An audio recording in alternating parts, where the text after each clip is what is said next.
대통령이 오늘 울릉도와 독도를 전격 방문했습니다. 중국의 7월 수출액이 1,769억 달러로 지난해 같은 달에 비해 1% 증가하는 데 그쳤다고 중국 세관이 밝혔습니다. 글로벌 경제 위기와 내수 부진에 시달리던 르노 삼성자동차가 희망퇴직을 실시합니다. 무리한 기업 인수합병으로 채권당과 자율협약을 맺고 구조조정에 나선 금호석유화학과 아시아나항공이 올해 말 졸업할 수 있게 됐습니다. 시청자 여러분 안녕하십니까? 생경제 현장의 최현정입니다. 코스피 지수가 오늘도 외국인들의 매수 속에 소폭 상승하며 거래를 마쳤는데요. 자세한 마감 시황을 김종성 기자 연결해 들어봅니다. 안녕하세요. 안녕하세요. 예, 자세한 마감 시황 정리부터 부탁드립니다. 네, 오늘 코스피 지수는 전날보다 5.81포인트, 0.30% 오른 1946.40으로 장을 마감했습니다. 개인이 주식을 내다 팔면서 차익 실현에 나선 가운데 기관도 중국 경제 지표가 악화됐다는 소식에 매도세를 높여 장중 지수가 소폭 하락하기도 했는데요. 그러나 외국인이 5거래일 연속 국내 주식을 대거 사들이면서 국내 증시는 상승세로 마감했습니다. 오늘 외국인은 6,582억 원어치를 사들이면서 5거래일 연속 매수 우위를 보였는데요. 이 기간 동안 사들인 외국인 순매수 금액은 3조 1,880억 원에 달했습니다. 반면 개인은 3,530억 원어치를 내다 팔며 차익 실현에 나섰고 기관도 2,844억 원어치를 순매도했습니다. 오늘 프로그램 매매는 6,044억 원어치 매수 우위를 기록했습니다. 업종별로는 통신, 보험, 금융업, 철강, 금속 등이 강세를 보였는데요. 반면 전기, 가스업과 운수창고, 서비스업, 비금속 광물, 건설업 등은 내렸습니다. 시가총액 상위 종목 중에는 삼성전자가 사흘째 강세를 이어갔고 현대차와 기아차, 현대모비스도 이틀째 상승했습니다. 포스코와 신한지주, KB금융도 강세를 보였는데요. 그러나 전날 영업이익이 둔화됐다고 발표한 NHN이 4% 이상 급락했고 현대중공업과 LG화학, 한국전력도 하락했습니다.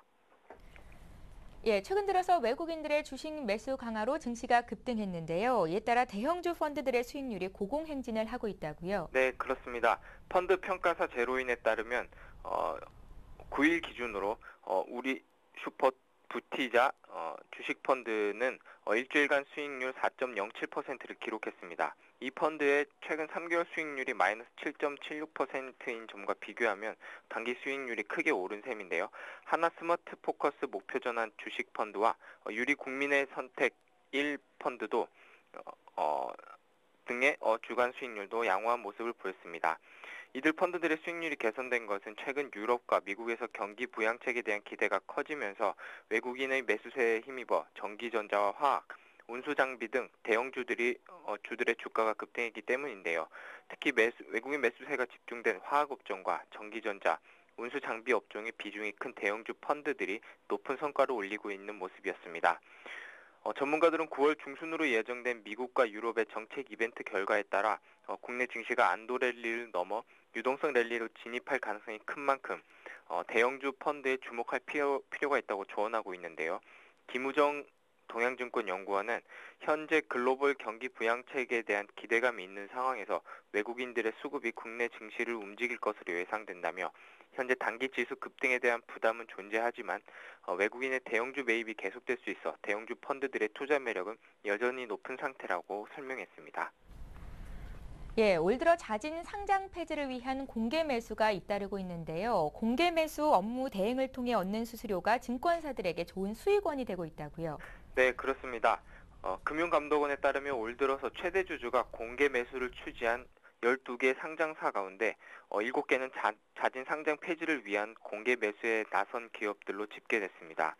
이들 가운데 지난 4월 가장 앞서서 공개 매수를 진행했던 한국개발금융은 청약 주수가 모집 예정 주수의 30%에 불과해서 잦은 상장 폐지 시도가 불발됐지만 웨스테이트와 넥스콘테크, 티브로드, 도봉 강북방송, 한비방송 등은 90% 이상의 청약률로 무난하게 상장 폐지 절차를 밟게 됐습니다.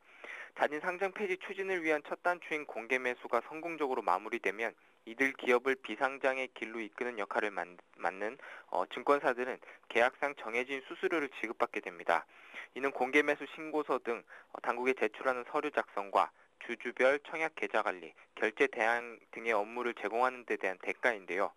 보통 공개 매수는 수수료율이 기존 IPO나 M&A 주간 수수료만큼은 높지 않아 기업금융본부에서 주력으로 삼는 서비스는 아닙니다.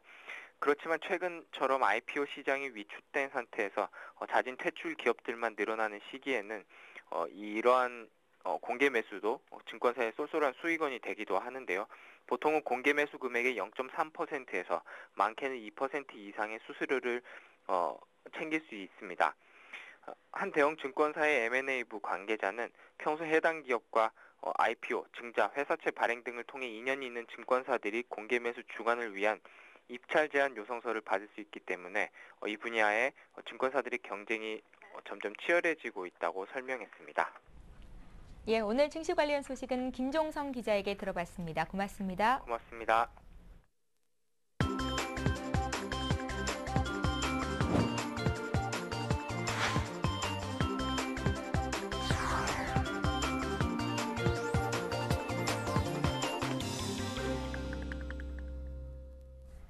오늘의 주요 뉴스를 전해드립니다. 이명박 대통령이 오늘 울릉도와 독도를 전격 방문했습니다. 청와대 고위 관계자는 기자들과 만나 이 대통령이 오늘 울릉도를 방문한 뒤 독도에 도착했다고 말했습니다.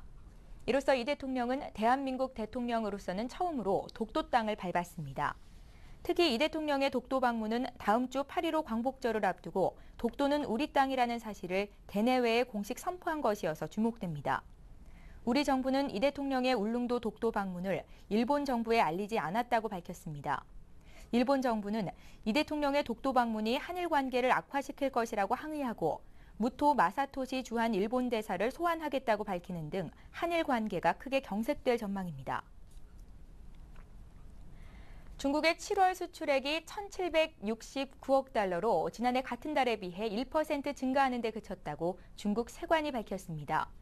중국의 7월 수출 증가율은 전달의 11.3%에 비해 크게 둔화된 것으로 시장의 예측치에도 크게 못 미치는 수준입니다. 중국의 소비 판매와 산업 생산 증가율도 각각 전월 대비 0.6%포인트, 0.3%포인트 하락한 13.1%, 9.2%를 보이면서 상승세가 둔화했습니다. 소비자 물가지수도 지난해 같은 달에 비해 1.8% 상승하는 데 그쳤습니다. 중국의 소비자 물가 상승률이 1%대로 낮아진 것은 지난 2010년 1월 1.5% 이후 2년 6개월 만입니다. 글로벌 경제 위기와 내수 부진에 시달리던 르노 삼성 자동차가 희망퇴직을 실시합니다. 르노 삼성차는 기업 회생 방안의 하나로 오늘부터 전 직원을 대상으로 희망퇴직 프로그램을 시행한다고 밝혔습니다. 희망퇴직 신청은 다음 달 7일까지 받으며 연구개발과 디자인 부문을 제외한 전 직원을 대상으로 합니다. 르노 삼성차가 희망퇴직 프로그램을 실시하기는 2000년 회사 출범 이후 처음입니다. 희망퇴직자에게는 퇴직금과 근속 연수에 따라 최대 24개월분의 위로금이 지급됩니다. 르노 삼성차 관계자는 희망퇴직 프로그램을 통해 간결하고 강한 조직으로 거듭나 미래 재도약을 위한 발판으로 삼겠다고 말했습니다. 무리한 기업 인수합병으로 채권단과 자율협약을 맺고 구조조정에 나선 금호석유화학과 아시아나항공이 올해 말 졸업할 수 있게 됐습니다. 금호 아시아나그룹과 금융권에 따르면 금호석유와 아시아나는 구조조정을 추진한 지 3년 만인 올해 말 채권단 관리에서 벗어나 정상기업으로 회생할 전망입니다. 채권단 관계자는 금호석유와 아시아나는 지난해부터 실적이 개선돼 정상기업 수준으로 돌아갔다며 연말에 구조조정을 졸업할 것이라고 말했습니다. 금호그룹은 워크아웃을 진행 중인 금호타이어에 대해선 내년도 졸업을 목표로 정상화 작업을 진행하고 있습니다. 반면 금호산업은 부동산 경기 침체로 어려움을 겪고 있어 올해 말 감자를 추진할 가능성이 높다는 전망입니다. 지난달 국내 생산자 물가가 하락해 넉 달째 내림세를 이어갔습니다. 한국은행은 7월 생산자 물가 지수가 전월보다 0.5% 하락했고 지난해 7월과 비교해도 0.1% 내렸다고 밝혔습니다. 생산자 물가 지수가 전년도 같은 달에 비해 마이너스로 돌아선 것은 2009년 11월 이후 처음입니다. 생산자 물가 하락세는 세계 경기 침체가 지속하면서 유가 등 국제 원자재 가격이 내렸기 때문으로 해석됩니다. 농림수산품 물가도 전월보다 0.2% 올랐습니다. 불볕더위가 이어지며 출하가 줄어든 채소류가 9.5% 올랐고 특히 상추는 101%, 배추는 68% 상승해 오름세를 주도했습니다. 반면 더울수록 잘 자라는 과일류는 4.6% 하락했습니다. 정부가 공무원 직종 체계를 현행 6개에서 4개로 간소화하는 방안을 추진합니다. 행정안전부는 오늘 오전 국회에서 경력직과 특수경력직의 구분은 유지하되 기능직, 별정직, 계약직을 일반직으로 통합하는 방안을 보고했습니다. 현행법상 공무원 직종은 일반직, 특정직, 기능직 등 경력직과 정무직, 별정직, 계약직 등 특수경력직에 6개로 분류돼 있습니다. 그러나 지나친 직종 세분화로 행정 업무 처리가 유연하지 못하다는 지적을 받아왔고 비슷한 업무를 수행하는 공무원 사이에서도 처우 등에서 차별이 발생해 불필요한 갈등을 일으킨다는 문제 제기도 있었습니다. 정부가 중견 기업을 육성하겠다고 나섰습니다. 그 배경과 정부 대책 내용을 알아봅니다. 자세한 내용을 황정원 기자 연결해 들어보죠. 안녕하세요. 네, 안녕하세요. 예, 중견 기업이라면 대기업과 중소기업 사이에 위치한 기업이라고만 알고 있는데요. 먼저 중견 기업이란 어떤 것인지부터 개념 설명 부탁드립니다. 네, 중견기업은 통상 3년 평균 매출이 1,500억 원 이상이지만 상호 출자 제한 기업 집단, 즉 대기업군에 속하지 않은 회사를 뜻합니다. 이 중견기업의 수는 지난 2007년에 970개에서 2010년에는 1291개로 늘어나긴 했지만 전체 기업 중에서는 0.04%에 불과합니다. 이는 중견기업이 되면 혜택은 줄고 부담이 커져 많은 업체들이 중소기업의 경계에 머무르는 피터팬 증후군에 빠졌기 때문입니다. 중견기업들이 많이 성장해 일자리 창출과 경제 성장을 이끌어야 하는데 실상은 그렇지 못했습니다. 지난 2003년 400억 원에서 1,500억 원 구간에 위치한 312개 기업 중 65%인 203개 기업이 성장 정체 또는 매출이 감소했습니다. 또 매출액 1,500억 원에서 5,000억 원 구간 264개 기업 중 21.6%인 57개 기업은 매출액 1,500억 원 미만으로 퇴보했습니다. 예, 중견기업이 이렇게 어려움을 겪는 이유는 무엇일까요? 예, 많은 중소중견기업 대표들은 매출액 1,000억 원 구간과 3천억 원 구간을 돌파하는 것이 정말 어렵다고 입을 모읍니다.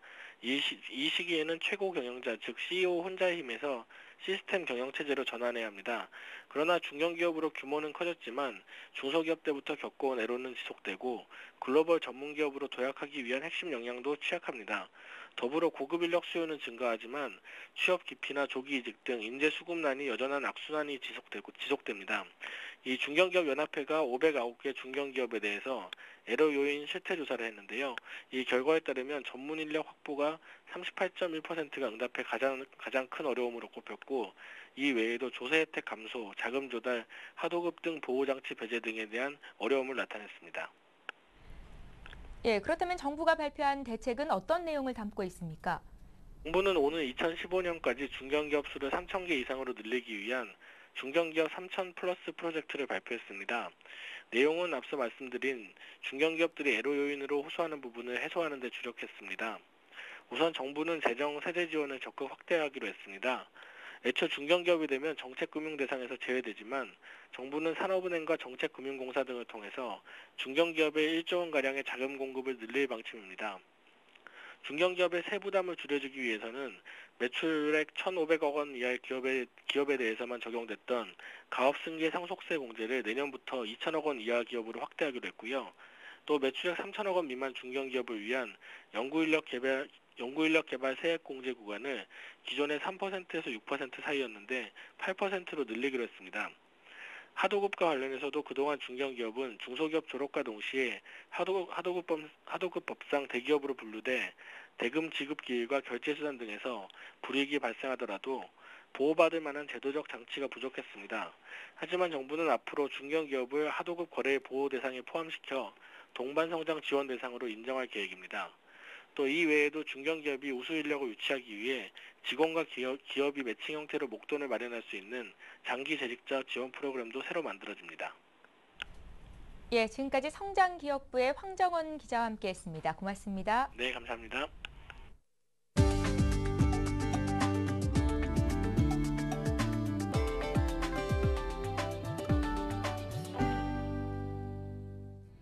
중소기업청과 중소기업진흥공단은 오늘부터 오늘 16일까지 중소기업 해외 인턴 사업에 참가할 인턴 사원과 인턴 기업을 모집합니다.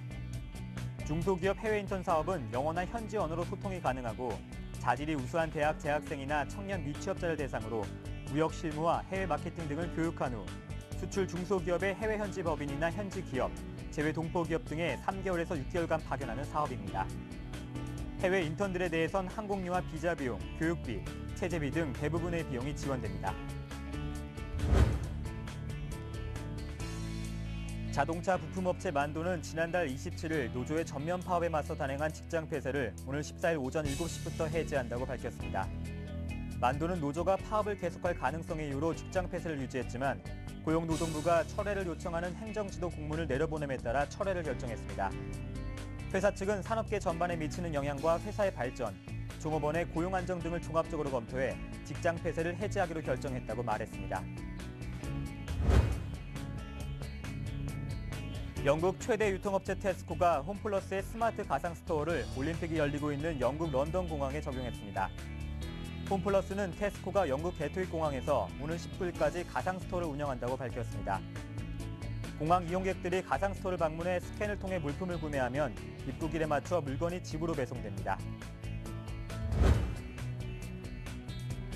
코트라가 국내 중소기업의 중국 수출 활로 모색을 위해 중국 숨은 바이어 찾기 사업을 시작합니다. 코트라는 지난 9일부터 중국 수출 경험이 없는 수출 초보 기업을 위주로 바이어 찾기 사업 접수를 시작했다고 밝혔습니다. 이번 바이어 발굴은 홍콩, 대만을 제외한 코트라의 15개 중국 지역 무역관이 모두 참가하며 총 300개사 발굴이 목표입니다.